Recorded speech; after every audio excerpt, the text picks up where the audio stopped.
Welcome back, class 8, in our online virtual class. So, today I will be discussing the last part of our chapter, British Policies and Impacts, which is part 3, and this is the last topic for the chapter. So, let's continue the chapter, okay? So, we discussed so many impacts in our last video, like there were so many impacts after British just invaded India, and from a trading company it became a major power holder. Further, they introduced different land revenue system which totally changed the narratives of India, and so many impacts were there. So today we will talk about the impacts in transport and communication, okay? So British introduced a modern British introduced a modern transport and communication in India. So TNC means transport and communication. So they built what they built. Who built? British. Britishers built. Britishers built and the network of roads. Britishers built roads and dug canals, introduced steamship, laid telegraph lines, and introduced railways in India. So these are the things that British introduced in India. Especially roads and railway played a major role. Roads as well as railway played a major role. It was positive development plus negative also.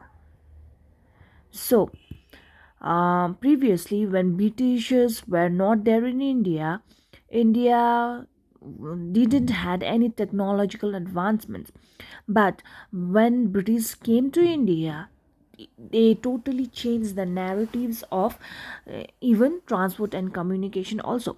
So in today's topic, we will be discussing about roads network, Indian railways, what was British interest and their impacts, and railway industrial towns as well as post and telegraph services.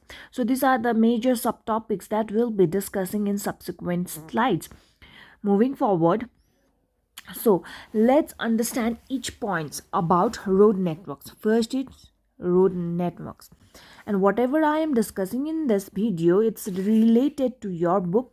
And if you find any difficult in understanding the topic also, you can open your textbook also and you can find it very easily. So coming to the topic, that is roads network. Lord Dalhousie established a Central Public Works Department, CPWD, okay, Central Public Works Department in 1848. So I guess you have already known about Lord Dalhousie, okay. So Lord Dalhousie can be considered, can we can say, as a former Governor General of India, okay. So he was born in April 22nd 1812, okay. April 22nd, he was born in April 22nd in 1812, okay. So Lord Dalhousie established a Central Public Works Department in 1848, where this Central Public Works Department constructed many roads, okay. So Dalhousie rebuilt old road known as the Grand Trunk Road. Dalhousie rebuilt the um, old road known as the Grand Trunk Road, okay. So these are the things that Lord Dalhousie did, okay. So coming to the next point, that is Indian railways.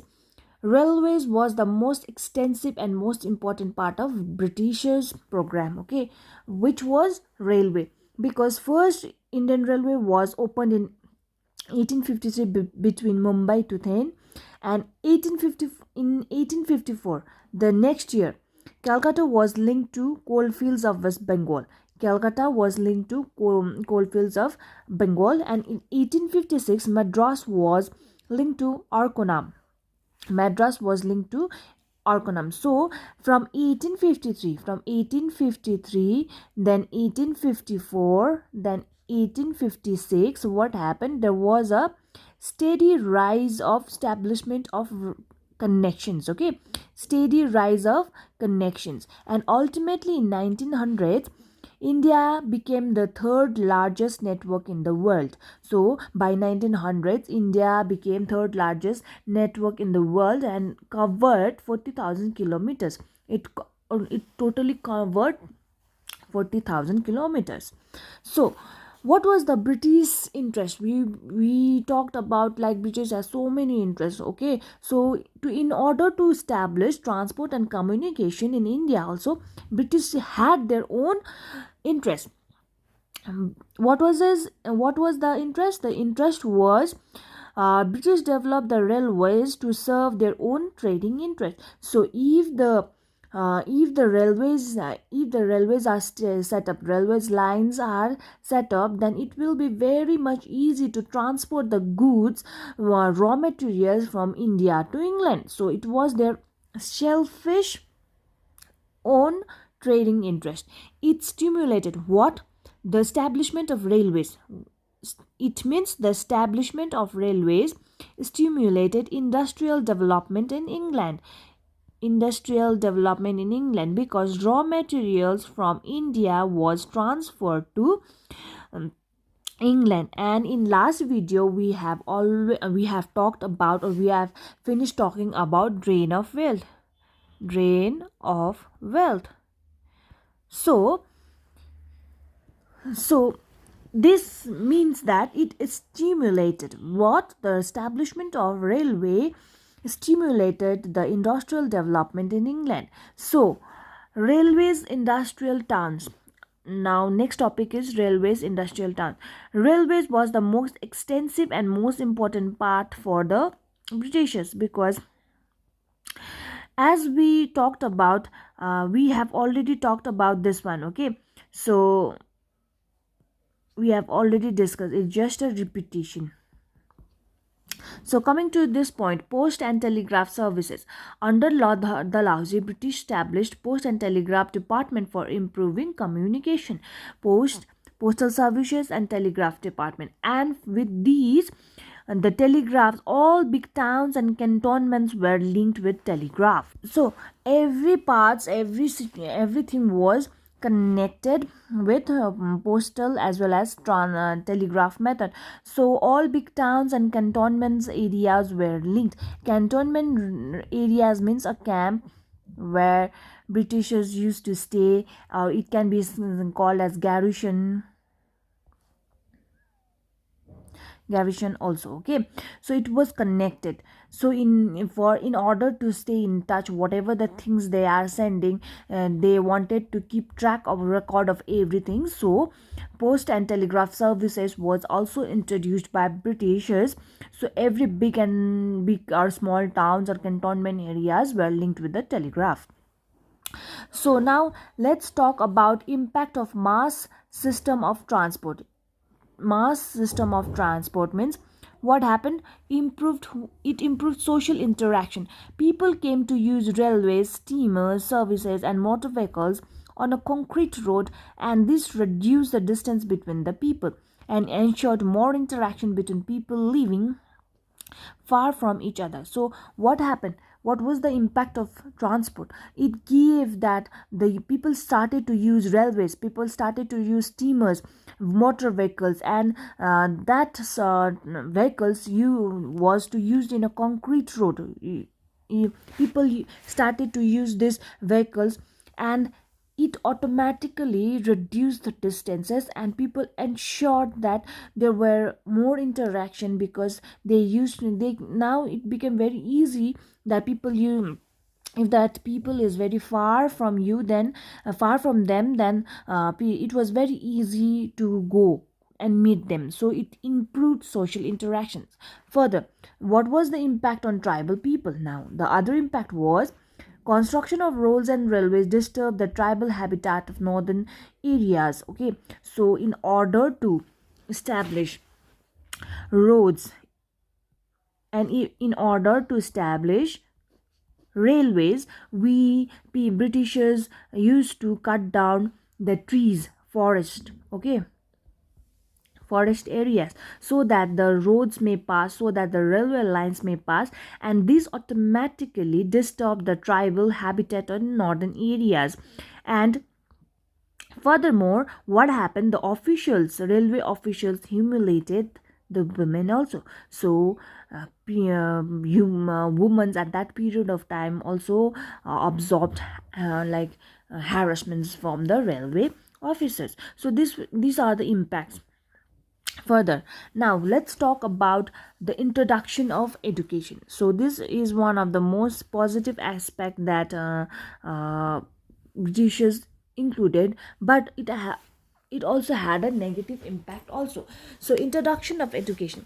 EIC means East India Company adopted pro-Western education policies, that is dual policy, which destroyed existing system but promoted Western education and English languages. So, what happened? East India Company adopted pro-Western education policy that they adopted. Now, all the people living in India, you need to follow or need to learn English language, and you have to ditch your own native language, and you have to start studying or start learning what is Western education. So with these policy, what happened? The system that was existing at India completely destroyed. So now, what was the state initiative? Education was introduced in a stage at a very slow pace. Education was instituted in a staged manner, okay, in a staged manner, but that was a very slow process. In 1813, East India Company made a nominal provision of 1 lakh. In 1835, the government promoted Western literature and science through the medium of English. Now, what happened? Now, in 1835, the government promoted what? Western literature and science, and the medium of language was English. So, in 1843, what happened? The English was made an official language. Okay, so what was the British motives? We need to understand, because in this chapter we are learning about the impacts about the policies that were introduced. So the what was the main motives of British bypassing those dual policy regarding Western education?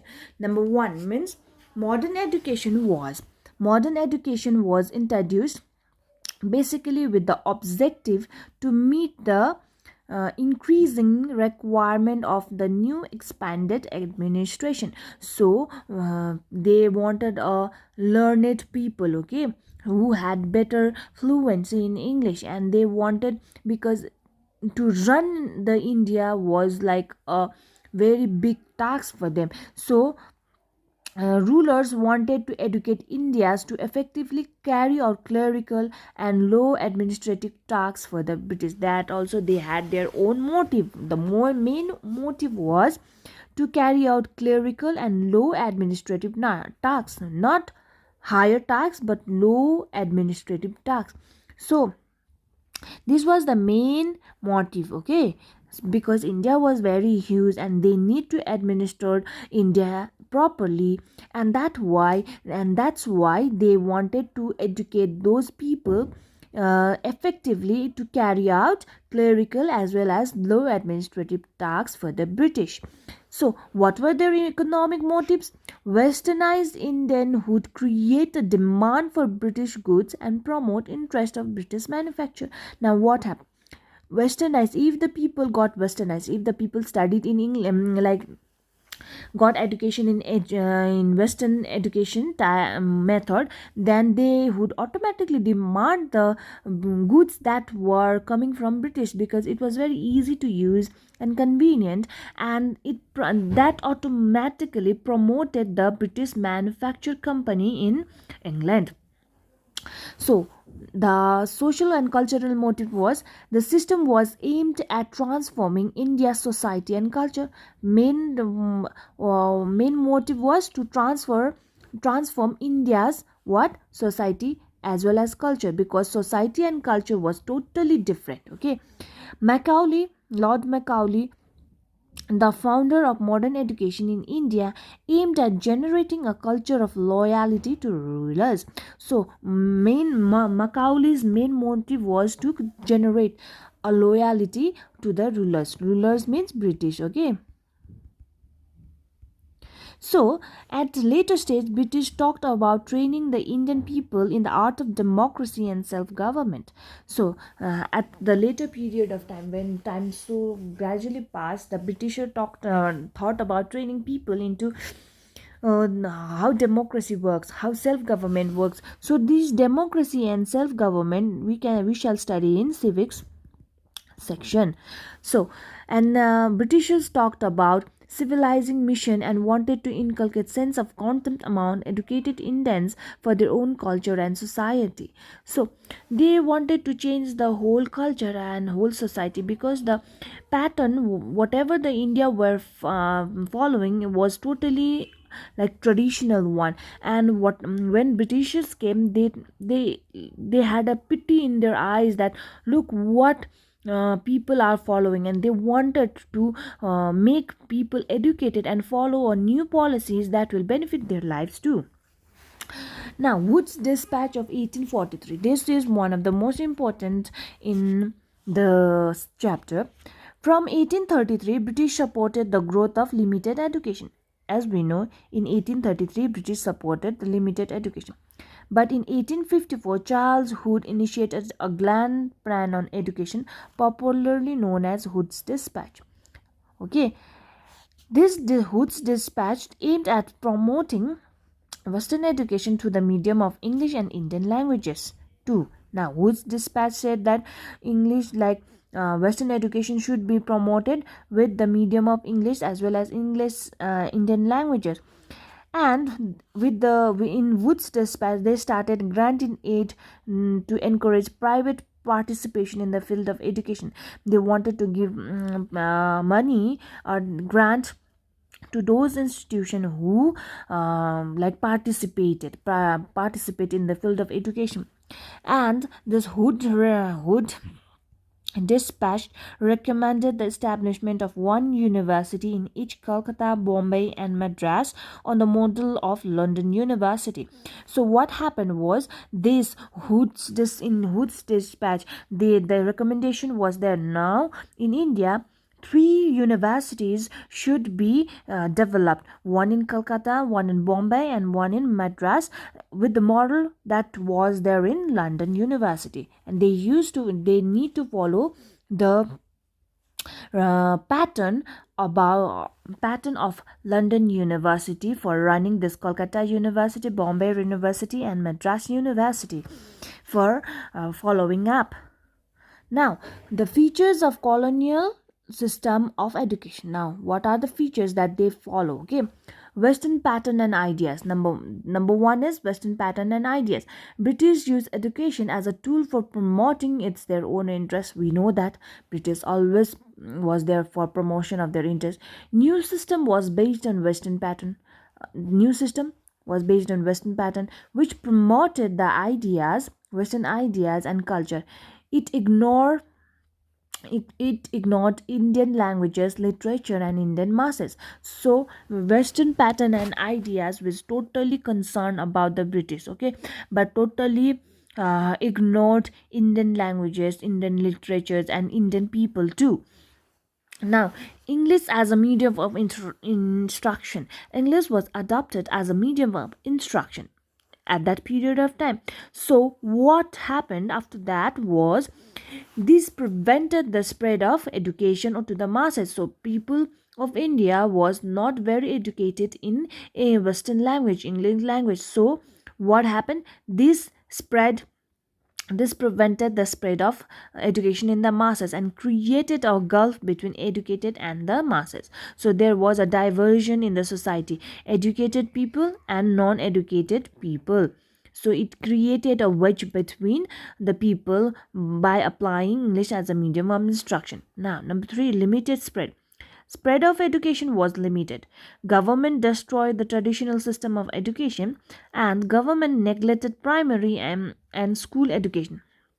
Primary and school education, and school education almost completely. Okay, so what happened was, like, Britishers, the education was given to some handful of people only. Okay, and they totally disregarded the traditional system of education that India was following, because government totally neglected primary as well as the school education, and it was almost completely lost. Now, after that, insufficient funds, government refused to allocate adequate funds to the education. British government said that they didn't provided enough funds. Okay, and this automatically led to a reduction of educational standards. Education remained so expensive that it became a monopoly for the rich. So what happened was, education was very expensive. If a person from Indian family, if he is rich, then only he would get the education. Others, if the people didn't had any resources of their finance, then they couldn't receive any education in Western education. So it became quite a bit of like, education is only for the rich people, not for the poor people. So it was like problematic in that nature also. So, bookish knowledge. Now, new system of education. New system means Western education, which was introduced by Britishers, who encouraged bookish knowledge and rote learning. So, bookish knowledge and learning. I'm sure that you are familiar with this word. And but what happened? It did not promote creative thinking. What was the main thing was, the Western education did not promote any creative thinking, because they want the population just to be clerical and do lower subdivisional work only, subdivisional administrative work only. So, hostility towards education. Now, what happened after this so many of things? Okay, educated Indians developed a critical attitude towards British rule. Now, what happened? Now they started to think that, okay, now we are divided. We people are divided in terms of education only, because rich people are only receiving the education and the poor people are not receiving the education, and whatever the traditional knowledge was wiped out. Just they are learning just bookish knowledge, which didn't make any person creative. Okay, so they now the Indians who had a little bit education also, they started to think in a critical manner, and they started revolting. They started national movement. Then these alarmed, which the national movement alarmed the British, and government adopted a hostile attitude towards the education. Now what happened? Now these people are educated. These people know, now they are revolting against us. Then they said that now the higher education should be banned. So, emergence of modern system of education. Despite of many flaws, the new system laid a foundation of modern system of education. Now, this is out here we talked about negative aspect. Now we will talk about the positive aspects too. So, new system of education gave like people started to learn what is scientific empowerment, and they started to know about like nationalist feeling, because education gave them a leverage. The education somewhat gave them an enlightenment that what was the main thing. Okay, now let's talk about social impacts, social reforms to legislation. British initiated to change to serve their interest. Okay, British initiated the change for what? To serve their own interest. Changes with on influence on society both directly and indirectly. Changes was directly as well as indirectly. What was the positive impact? Lord William Bentinck abolished sati and child marriage in 1829. I know you know what is sati and child marriage too. In 1856, Lord Dalhousie legalized widow remarriage. People The women who had lost their husband could now remarry another man also. Okay, in 1856 that also was abolished. And Lord William Bentinck banned female infanticide and human sacrifices. So at that period of time in India, there was superstitious and female, whatever the daughters, if the daughters were born in a particular family, they used to be killed because due to the issue of dowry system. So Lord William Bentinck also banned this female infanticides and human sacrifices in 1849, and slavery was also prohibited. So these was the impacts. Okay, like the policies that was totally changed the narratives of India. Land revenue system totally changed. Not just land revenue system, but all the transport and communication system was made. Even not just transport and communication system, but education was also led for the betterment also, but the main motive was for the British interest. Okay, so ultimately not just negative impacts also was there, but positive impacts also there was.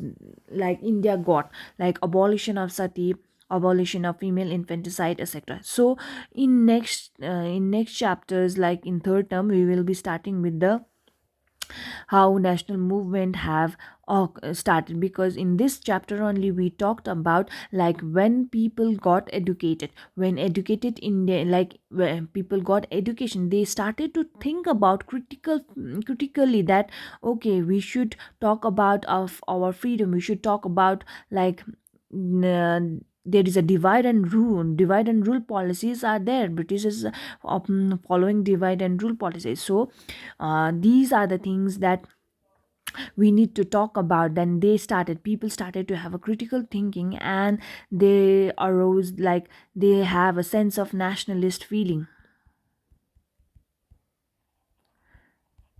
So nationalist feeling is a love for one country, love for one nation. Okay, so in next chapter we will be discussing about the nationalist movement. So until then, stay safe and take care, and just do your best in your examination. And whenever if you are stuck in the if you have stuck in any paragraph, any topic, you can just rewind the video and you can see everything are talked about in video in subsequent videos also. Okay, part 1, part 2, part 3, etc.